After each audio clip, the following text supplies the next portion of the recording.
Hello friends, ముందుకైతే ఛానల్ని subscribe చేసుకోండి. అలాగే వీడియో అయితే ఫుల్గా చూడండి. ఫుల్గా చూసి లైక్ చేయడం అసలు మర్చిపోకండి. రెస్టారెంట్కి వెళ్ళామంటే ముందుగా అయితే స్టార్టర్ అనేది ఆర్డర్ పెడతాం. అందులో నేను వెజ్ ఐటమ్ ఆర్డర్ పెట్టాను. అందులో కూడా పన్నీర్ తందూరి అంట. చాలా అంటే చాలా టేస్టీగా ఉంది. సరే, దాంతోపాటు స్టార్టర్ ఒకటే చెప్పుకుంటే సరిపోదు కదా, దాంతోపాటు రైస్ ఐటమ్ కూడా ఉండాలి కదా అని చెప్పి మంచూరియా ఫ్రైడ్ రైస్ చెప్పానమాట. మంచూరియా ఫ్రైడ్ రైస్ చాలా బాగుంది. సెమీ గ్రేవీతో వచ్చింది. టేస్ట్ అయితే చాలా బాగుంది. బట్ కాస్ట్ అయితే హైలోనే ఉంది.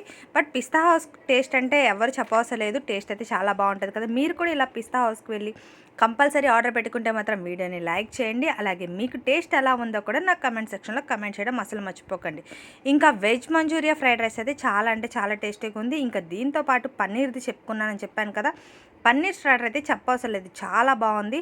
పన్నీర్ ఇష్టం లేని వాళ్ళు కూడా చాలా బాగా ఇష్టంగా తింటారు. ఇంకా రైస్ ఐటము విత్ పన్నీర్ అయితే 2-3 మెంబర్స్ వరకు వస్తుంది. క్వాంటిటీ కూడా కొంచెం బాగానే ఉందనుకోండి. టేస్ట్ కూడా ఓకే అని చెప్పాలి. వెజ్ మంచూరియన్ ఫ్రైడ్ రైస్ అలాగే పన్నీర్ కాంబినేషన్లో ఎవరైనా తింటే మాత్రం వీడియోని లైక్ చేయండి. అలాగే టేస్ట్ అయితే వేరే లెవెల్ అనే చెప్పాలి. అలాగే ఫుల్ వీడియో వాచ్ చేసి వదిలేయకండి, లైక్ చేయండి. అలాగే ఫస్ట్ టైం ఎవరైనా వాచ్ చేస్తుంటే మాత్రం please subscribe. Thank you for watching. Bye.